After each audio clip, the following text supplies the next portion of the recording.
Bonjour et bienvenue dans une nouvelle vidéo. Choisis ton orientation pour bien faire ton choix de futures études. Avec nous, j'ai Jonathan Azoulay, directeur général du réseau GES, acteur majeur de l'alternance en France. Bonjour et bienvenue Jonathan. Bonjour Clémence. Allez, aujourd'hui, sans suspense, on va parler alternance. C'est un peu la formule qui marche en ce moment et de plus en plus, on va dire. Est-ce que pour commencer, vous pouvez présenter le réseau GES ?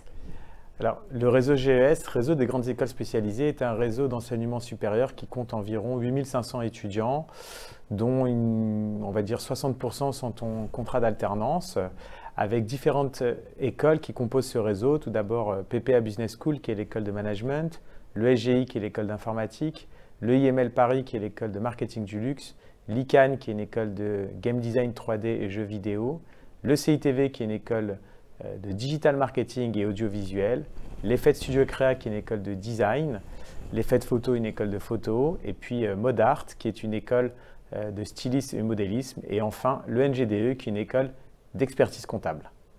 Donc il y en a un peu pour tous les goûts, on peut dire ça. Allez, on commence avec une première question peut-être pour bien démarrer. À qui s'adresse l'alternance? Est-ce qu'on est toujours sur le schéma de l'apprentissage comme on l'avait au tout début, il y a plus maintenant des décennies? C'était réservé aux boulangers, aux métiers un petit peu manuels. Alors, est-ce qu'on peut faire déjà un point général sur l'alternance en général et puis voir un peu les profils qu'on retrouve maintenant aujourd'hui? Alors, l'alternance aujourd'hui s'adresse à tous les étudiants dans l'enseignement supérieur jusqu'à Bac+5. Il n'y a aucune formation qui ne peut pas faire de l'alternance. Cela va dépendre aussi des débouchés qu'il y a dans les différents secteurs et des habitudes qu'il peut y avoir dans différentes formations ou secteurs. Par exemple, dans des domaines comme la photo, on n'est plus sur des métiers d'indépendants, donc il n'y a pas d'alternance qui est possible. Et puis ça s'adresse à des jeunes qui peuvent aller jusqu'à aujourd'hui 29 ans, puisque la loi justement a réformé les contrats d'alternance, où on a deux types de contrats d'alternance, le contrat d'apprentissage d'une part et le contrat de professionnalisation. Aujourd'hui, les deux contrats sont assez proches. On va dire que c'est plutôt les modes de financement qui diffèrent un petit peu, mais pour un étudiant, ça ne change pas grand-chose. Ce qu'il faut savoir, c'est qu'un étudiant qui aujourd'hui est en contrat d'alternance, que ce soit professionnalisation ou apprentissage, bénéficie d'une rémunération qui peut aller jusqu'à 80% du SMIC, qui bénéficie aussi d'un financement de sa scolarité. Et justement, l'entreprise, là, c'est les dernières réformes qui ont été mises en place par le gouvernement pour faire face à la crise sanitaire que le pays connaît aujourd'hui, une prime à l'embauche de 8 000 €, ce qui est extrêmement important, ce qui signifie que quasiment 80% du coût d'un alternant est pris en charge par le gouvernement, ce qui est quand même assez exceptionnel et ce qui permet justement de favoriser la conclusion de nouveaux contrats d'alternance. Et d'autre part, la deuxième mesure qui a été prise, c'est un financement pour tous les apprentis qui rentrent ou les alternants qui rentrent en formation, d'un financement durant 6 mois de leur formation pour trouver un contrat d'alternance, ce qui n'était pas le cas auparavant.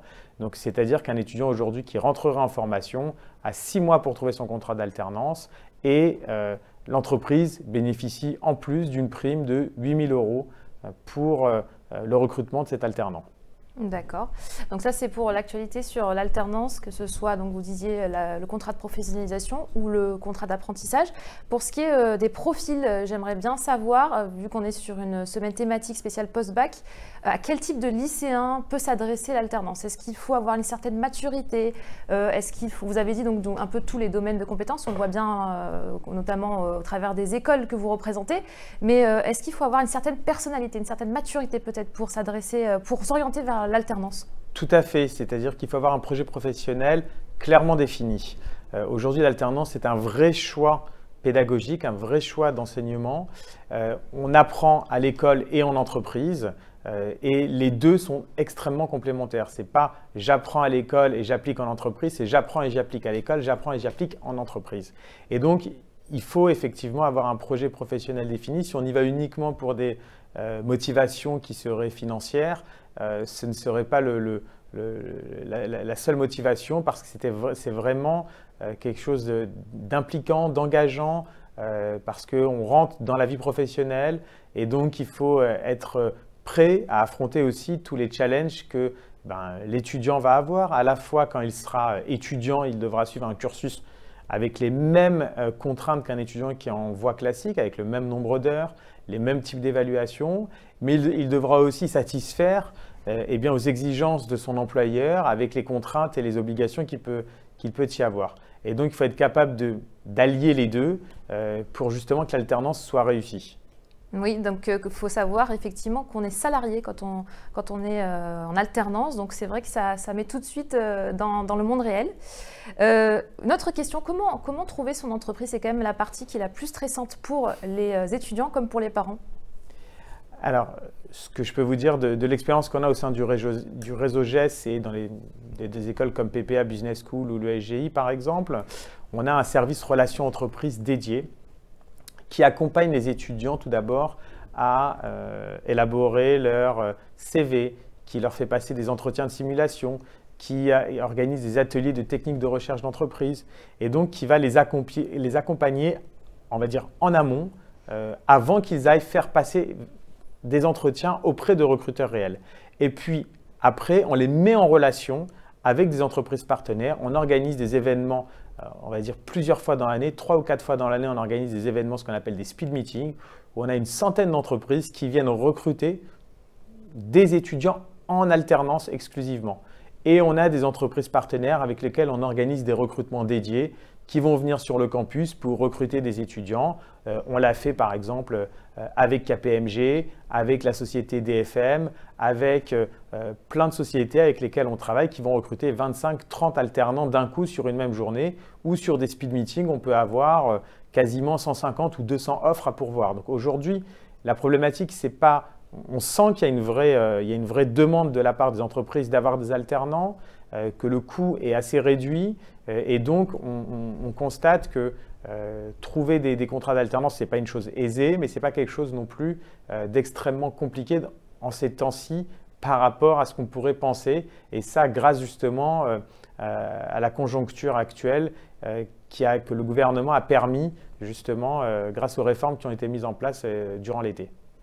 D'accord, donc vous disiez pas mal d'offres quand même de contrats d'alternance, que ce soit apprentissage ou contrat de professionnalisation. On va un petit peu rentrer dans le détail pour ce qui est des avantages des entreprises. Alors pour notre information, même si cette vidéo s'adresse plutôt aux étudiants, mais dans un premier temps, est-ce que vous pouvez résumer quels seraient les motifs qui pourraient pousser une entreprise à choisir d'embaucher un alternant plutôt qu'un stagiaire par exemple? Alors tout d'abord, il faut avoir un besoin. Ça paraît évident.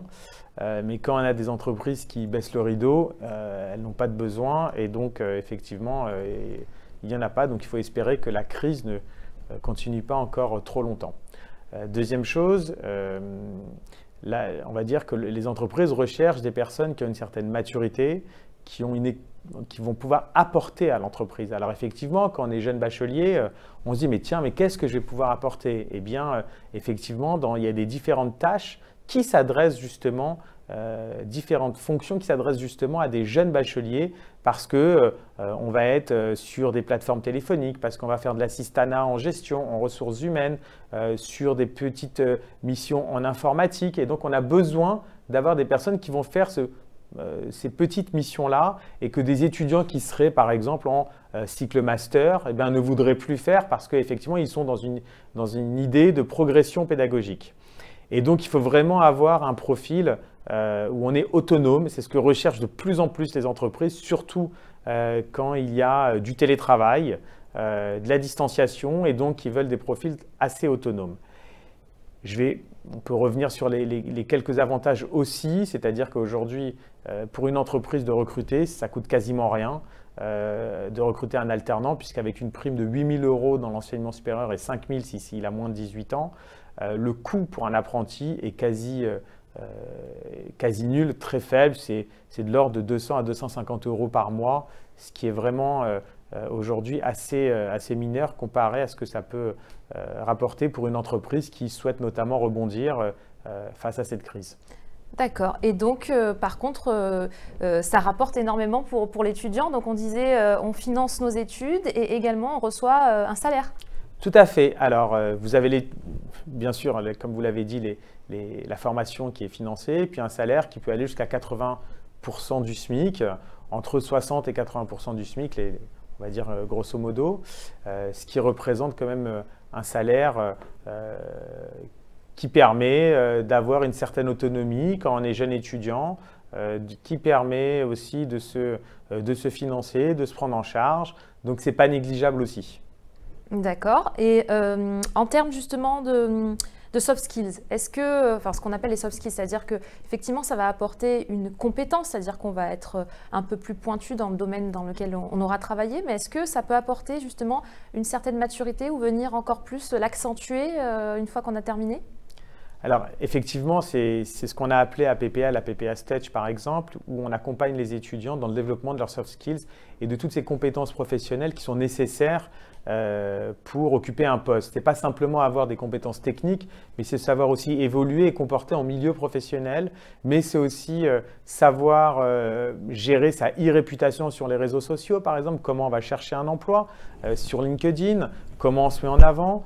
Et justement, si on est capable de travailler en équipe, si on est capable de travailler en mode projet, si on va développer des compétences qui ne sont pas forcément quand on est dans les domaines de la communication, de la comptabilité, de la finance, on a effectivement une technicité à apprendre et c'est indispensable, c'est la base. Mais aujourd'hui, ce que vont rechercher les entreprises, c'est des gens qui vont apporter justement cet esprit collaboratif, cette autonomie, cette capacité à pouvoir travailler en équipe tout en étant à distance. Donc, c'est quelque chose d'assez nouveau. Mais je crois que les jeunes générations aujourd'hui sont justement habituées à ce type de travail collaboratif, ce type de travail collaboratif à distance. Et ce n'est pas un défi, c'est un défi, mais c'est quelque chose qui est tout à fait surmontable aujourd'hui pour un jeune de 18 ans qui justement souhaite aller vers une formation en alternance ou vers un contrat d'alternance. Peut-être insister justement sur l'importance de ces soft skills. On ne le sait peut-être pas quand on a 17-18 ans, mais ça peut faire la différence entre deux candidats à compétences égales, d'avoir pour le recrutement, d'avoir cet ensemble de qualités que vous en avez cité quelques-unes. Alors, il faut aussi être capable de prendre du recul par rapport à ce qu'on va vous demander. C'est aussi l'idée justement de la formation en alternance, de conceptualiser, un peu de théoriser. Donc, c'est très important ce recul que peut avoir un étudiant par rapport aux problématiques qui lui sont posées, sur justement de faire face aux difficultés, au stress, donc de gérer les priorités, de gérer le stress, ce sont des éléments très importants. Et on le voit bien, être agile au sens large, c'est pas simplement maîtriser des méthodes de gestion de projet, mais aussi être agile dans sa manière de penser et sortir en permanence des sentiers battus pour pouvoir innover, proposer, disrupter. Et donc, ce sont des éléments dont alors effectivement, on ne peut pas attendre tout ça dès le premier jour quand on rentre en entreprise, quand on est un jeune alternant de 18 ans, mais il faut avoir cet esprit-là, non pas de tout remettre en question, parce que c'est aussi pas possible, mais d'analyser l'environnement dans lequel on évolue, de comprendre effectivement qu'est-ce qu'on pourrait faire évoluer, qu'est-ce qu'il y a de positif, et donc justement d'apporter des solutions à son manager, à son responsable. Et justement, de l'agilité, il en faut quand même pour pouvoir gérer vie en entreprise et vie à l'école aussi. Est-ce que ce n'est pas aussi quelque chose qu'il faut prendre en compte avant de se lancer dans une alternance ? Oui, ça demande une très grande organisation et ça nécessite justement d'avoir un suivi minutieux tout au long de l'année, de ne pas lâcher les cours, de ne pas lâcher en entreprise, parce que si on lâche d'un côté, ça a des répercussions de l'autre.